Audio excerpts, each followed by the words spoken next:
దివ్యమైనటువంటి సందేశాన్ని ఒక 10 నిమిషాల పాటు తెలియవలసింది కోరుతున్నాను.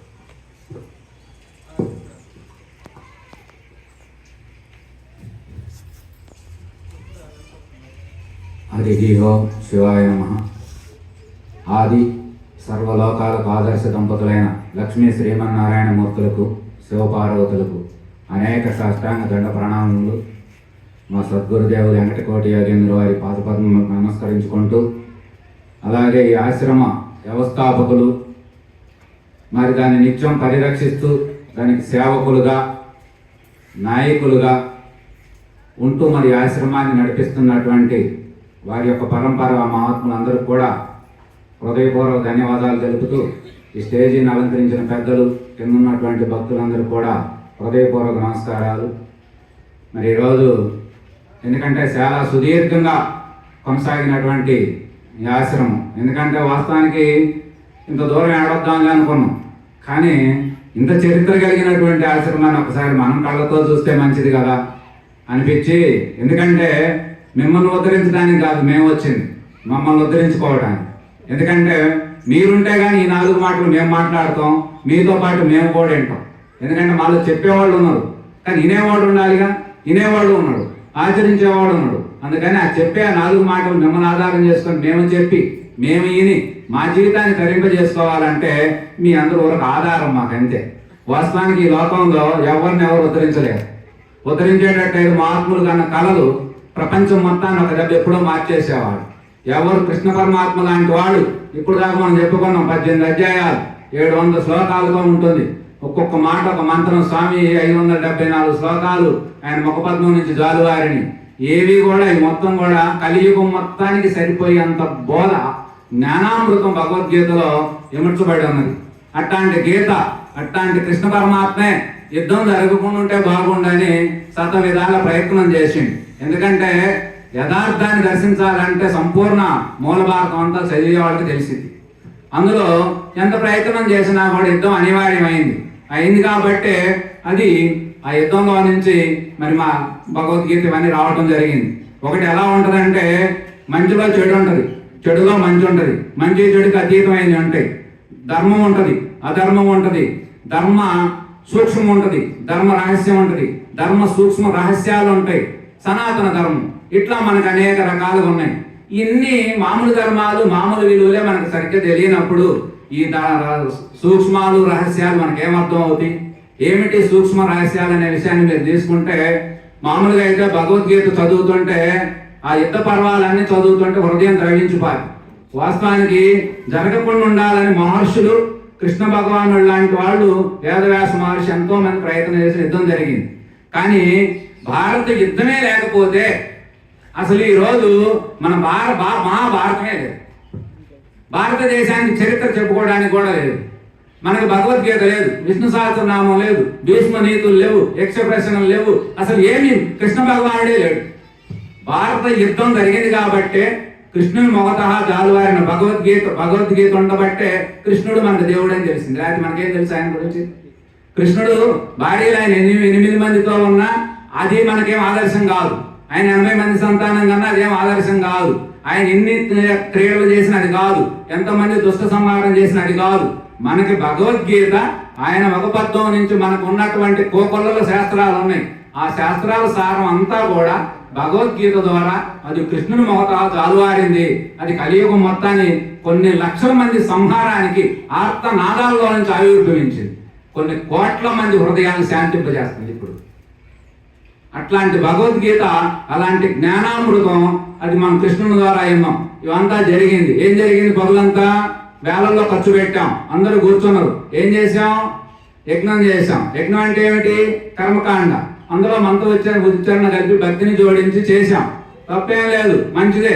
దానివల్ల ఏమవుద్ది? యజ్ఞం వల్ల, కర్మకాండ వల్ల, మంచి ద్రవ్యాల వల్ల చుట్టూ వాతావరణం అంతా కూడా పరిశుభ్రం జరిగిద్ది. మంచి ఆక్సిజన్ అంతా వస్తే ఆరోగ్యంగా ఉంటాం. మన ఇంద్రియాలన్నీ కూడా సుఖంగా సంతోషంగా ఉంటాయి దేహానికి సంబంధించి. కానీ మంత్రోచ్చారణం, గీతాయజ్ఞం జరిగింది, దాన్ని జ్ఞానయజ్ఞంగా మారాలి. ఎందుకంటే కృష్ణ భగవానుడు స్వయంగా చెప్పిన మాట, అయ్యా భక్తుడు అంటే నాకు బాగా ఇష్టం, కానీ జ్ఞాని మాత్రం నేనే అన్నాడు. భక్తుడు ఆయనకు విడిగా ఉన్నాడు, కానీ జ్ఞాని నేనే అన్నాడు. అంటే అర్థం ఏమిటి? నేనే ఆయన ఉన్నాడు అని. కాబట్టి మనకి ఎంత కర్మ యజ్ఞాలు చేసినా కర్మకాండలు కుప్పలుగా జరుగుతున్నాయి. ఈ రోజు జరిగేటువంటి మన ప్రపంచవ్యాప్తంగా తీసుకుంటే బ్రహ్మాండంగా ఇదివరకటి మీద ఇప్పుడు సేవా కార్యక్రమాలు పెరిగినాయి, దేవాలయ అర్చన కార్యక్రమాలు పెరిగినాయి, ఇట్లాంటి యజ్ఞ కార్యక్రమాలు పెరిగినాయి, బ్రహ్మాండంగా అన్నసంతర్పణ కార్యక్రమాలు జరుగుతున్నాయి, ప్రతి దేవాలయాల్లో భజనలు జరుగుతున్నాయి. అయినా కూడా ఇన్ని పెరిగినా అనేక రకమైన భౌతిక సౌకర్యాలు పెరిగినాయి. అప్పుడు మీద ఇప్పుడు మనందరం చాలా వృద్ధి చెందాం, చాలా బాగున్నాం. కానీ నీతి పెరగట్లేదు, ధర్మాలు తెలియట్లేదు, సత్య దర్శనం కావట్లేదు, ఆత్మజ్ఞానం పొందట్లేదు.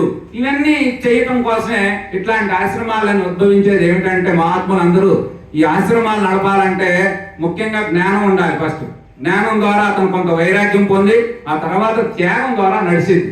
ఇట్లా మరి వాళ్ళ జీవితాలంతా త్యాగం చేసి ఇట్లా ఆశ్రమాలు ఇవన్నీ స్థాపించి ఇవన్నీ చేస్తే లోకం ఏమిటంటే, లోకంలో మనకు చేసిన భౌతిక సుఖాలన్నీ అవన్నీ మనం తెలుసు, అనుభవిస్తాం. కానీ మహాత్ములు చెప్పే మాట ఏమిటంటే, ఎన్ని అనుభవించినా కూడా దేహం వచ్చింది, మళ్ళీ ఏదో ఒక రోజు పోతుంది కదయా. ఈ రాకపోకల గురించి తెలుసుకోవడమే ఆధ్యాత్మిక విద్య, బ్రహ్మ విద్య, అపర విద్య, పర విద్య, ఇట్లా దీనికి అనేక రకమైన పేర్లు ఉన్నాయి. అందులో మనకు ముఖ్యంగా చెప్పేది ఏంటంటే, భగవద్గీతనే బ్రహ్మ విద్యా జ్ఞానం అంటారు. బ్రహ్మ విద్య అంటే ఏమిటి? అన్ని విద్యల్లో కల్లా గొప్ప విద్య. అందుకని మనం లోకంలో ఏదైనా పని చేస్తున్నాం అనుకోండి, ఎవరైనా పెద్దలు అట్ట అంటాడు, అదేం పెద్ద బ్రహ్మ విద్య అంటారు. అంటే యంత్రాల కార్యం సాధించినా అదేం బ్రహ్మ విద్య అంటాడు. అంటే అర్థం ఏమిటి? అన్ని విద్యల్లో కల్లా బ్రహ్మ విద్య గొప్పదయా అని మనకి మన శాస్త్రాలన్నీ ఆ విధంగా మన పెద్దలంతా ఆ విధానంలో మనకు తెలియజేస్తా ఉన్నారు. అట్లాంటి బ్రహ్మ విద్య తెలుసుకోవాలంటే నీకు నీవే పరిశోధనగా మారాలి. నీవు సత్యం తెలుసుకోవాలని జిజ్ఞాస కలిగి ఉండాలి. నీవు ఇతరుల కోసం చేస్తున్నాననేది పక్కన పెట్టాలి. మనం ఎప్పుడు కూడా, ఇప్పుడు నేనే ఉన్నా, నా వయసు ఎంత ఉంటుంది అనుకుంటాను? 50 సంవత్సరాలు. నాకు వ్యాపారం ఉంది, వదిలేసా. 25 ఏళ్ల క్రితం నేను సాధనగా మారా. 25 ఏళ్ల నుంచి సాధన చేస్తే ఇప్పుడు నేను కొంత దాంట్లో కొంత ఉత్తీర్ణత పొంది ఇది మళ్ళీ 10 మందికి అందించడంలో, అంటే అందించాలనేది, చేయాలి, ప్రపంచాన్ని మార్చాలనేది ఒక వేవ్. కానీ ప్రపంచాన్ని మార్చడం కాదు, నన్ను నేను మార్చి నన్ను నేను తరింపజేసుకోవడంలో ప్రపంచాన్ని మార్చాలనే విధానంలో బయలుదేరి అనేక రకమైన గ్రామాలు తిరుగుతూ ముఖ్యంగా కొన్ని లక్ష్యాలతో. కారణం ఏమిటంటే, ఈ రోజు ప్రీతం మీ అందరికీ తెలుసు, మత మార్పిడులు జరుగుతున్నాయి, సాప కింద నీరులాగా పోతా ఉన్నాయి. అవన్నీ మనం చూసుకోవాలి. దేవాలయాల విశిష్టత, విగ్రహారాధన అంటే ఏమిటి, దేవాలయం అంటే ఏమిటి, అర్చక స్వాములు ఉన్నారంటే చాలా మందికి స్థల పురాణం తెలియదు, స్వామి యొక్క మహిమలు తెలియదు, ఏదో వచ్చినం పైన అన్నట్టుగా ఉంటున్నాయి. ఇవన్నీ ఉన్నాయి. మానవతా విలువలు దెబ్బతింటున్నాయి. ఊరేగింపు కార్యక్రమాలను పక్కదారి పోతున్నాయి. ఎవరు కులానికి వాళ్ళు పాటలు, రాజకీయ, మీ అందరికీ తెలుసు, వినాయకుడి సమితి వస్తే ఎవరు సంబంధించిన బ్యాంకుల వాళ్ళే, ఎవరు పాటలు వాళ్ళే. వినాయకుడికన్నా బ్యాంకులకి ఆ పాటకి సంబంధం ఉందా? లేదు. ఇట్లా పెట్టుకుంటారు. కార్తీక మాసం వస్తే కుల భోజనాలు. ఈ కుల భోజనాలకి శివుడికి ఏమైనా సంబంధం ఉందా? లేదు. అందుకనే కార్తీక మాసంలో ఎన్నో గొప్ప గొప్ప గ్రామ సమారాధన అని చెప్పి ఒక 6,000 మందిని ఒక చోటకి చేర్చి బ్రహ్మాండమైన కార్యక్రమాలన్నీ చేపట్టడం జరిగింది. ఇట్లా అన్ని చేస్తూ మా పల్నాడు ప్రాంతం అంతా అనేక గ్రామాల్లో తిరుగుతూ ఇట్లా చేయాలని చెప్పి. అంతేకాదు, ఇంకా మహాత్ములు కొంతమంది ఉంటే అట్లాంటి వాళ్ళను కూడా మేము ఇట్లాంటి ఆశ్రమాలకు వస్తే వాళ్ళ వీడియోలు, వాళ్ళ ఫోటోలు కూడా తీసి, మన లక్ష్యం ఏంటంటే మంచి సమాజ నిర్మాణమే లక్ష్యంగా పనిచేయాలి అనేటువంటి ముఖ్యమైనటువంటి ఉద్దేశంతో ఏదో చేస్తామంటే, మరి ఆయన మన వారు చూసి, మా వీడియోస్ చూసి మీరు ఒకసారి రావాలండి అంటే అని చెప్పి రావడం జరిగింది. కాబట్టి వాస్తవానికి ఎందుకంటే సరైన సత్సంగం గంటకు మించలేరు. కానీ వాళ్ళ దరిదాపు ఉదయం 6 నుంచి ఇప్పుడు సాయంత్రం 6 అవుతుంది. 6 దాకా మీరు అంత ఓపిక వింటున్నందుకు మీ అందరికీ నమస్కారాలు పెట్టుకోవాలమ్మా. ఎందుకంటే ఏదో వినాలి కానీ మీరు వినాల్సిందే, కానీ శరీరం సహకరించదు. అందుకనే కర్మకాండలోనే మన సమయం అంతా గడిచిపోతుంది. కాబట్టి జ్ఞానానికి సమయం ఉండట్లా. వాస్తవానికి ఎన్ని కర్మయజ్ఞాలు చేసే కంటే జ్ఞాన యజ్ఞం చాలా గొప్పది. జ్ఞానాదేవత్ కైవల్యం. జ్ఞానం ద్వారా నిన్ను తెలుసుకోగలవు, జ్ఞానం ద్వారా అన్ని బంధాల నుంచి విముక్తుడు కాగలవు, జ్ఞానం ద్వారా ముక్తిని పొందగలవు అనేది మనకు మహాత్ములు ఎందరో సూచిస్తా ఉన్నారు. అట్లాంటి జ్ఞాన యజ్ఞం జరగాలంటే సత్సంగాలు అనేవి తప్పనిసరిగా అన్ని గ్రామాల్లో జరగాలి. ముఖ్యంగా అన్ని గ్రామాల్లో, మీ దేవాలయాల్లో భజనా కార్యక్రమాలు, ముఖ్యంగా భజనా కార్యక్రమాలు అవన్నీ కూడా కూర్చొని చేస్తుండండి. ముఖ్యమైన మాట ఏమిటంటే, పెద్దలు మాట చెప్తే ఎవరు వినరు, కానీ మీరు ఏది చేస్తే లోకం అది ఆచరిస్తుంది. అది నేను సంపూర్ణంగా నమ్ముతున్నా. నేనే కాదు, మనం తల్లిదండ్రులు పిల్లలకి మీరు చెప్పేదానికంటే తల్లిదండ్రులు బాగున్న కుటుంబాలు చూడండి, పిల్లలు కూడా బాగుంటారు, ఇరుగు పొరుగు వాళ్ళు బాగుంటారు. అన్నదమ్ములు బాగుంటే వాళ్ళ పిల్లలు బాగుంటారు. మనకు మనమే రోజు తిట్టుకుంటూ లేస్తా ఉంటే పిల్లలు ఏం చేస్తారు? కొట్టుకుంటూ లేస్తా ఉంటారు. అవునా? అందుకని లోకం అనేది ఆదర్శం ఎక్కడి నుంచి వస్తుంది?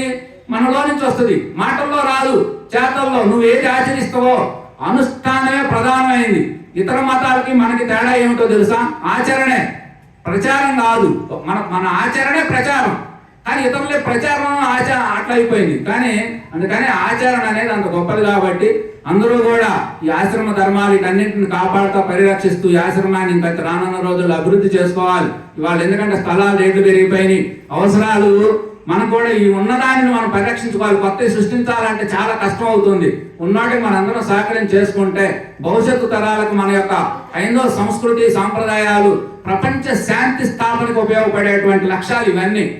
అందుకని ఇవన్నీ మనం కొనసాగాలని కోరుకుంటూ ఈ అవకాశం ఇచ్చినటువంటి ఆశ్రమ పెద్దలందరికీ కూడా హృదయపూర్వక ధన్యవాదాలు తెలియజేస్తూ హరి ఓం తస్సత్ సర్వం శివార్పణమస్తు.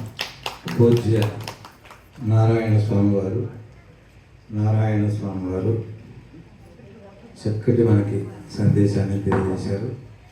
వారు నిత్యము మత మార్పిడిని ఆపుతూ సనాతన ధర్మ పరిరక్షలుగా తాను తరిస్తూ ఇతరులను తరింపజేసినటువంటి ఉద్దేశంతో ప్రయాణం చేస్తున్నారు. వారికి సద్గురు శుభాశీస్సులు తెలియజేస్తూ వారు కూడా వారి కార్యక్రమాల్లో భగవంతుడు కూడా అన్ని వేళ కాపాడుతూ ఈ ధర్మాన్ని ముందుకు తీసుకెళ్ళాలని మేము కూడా కోరుకుంటూ ఆశీర్వదిస్తున్నాం.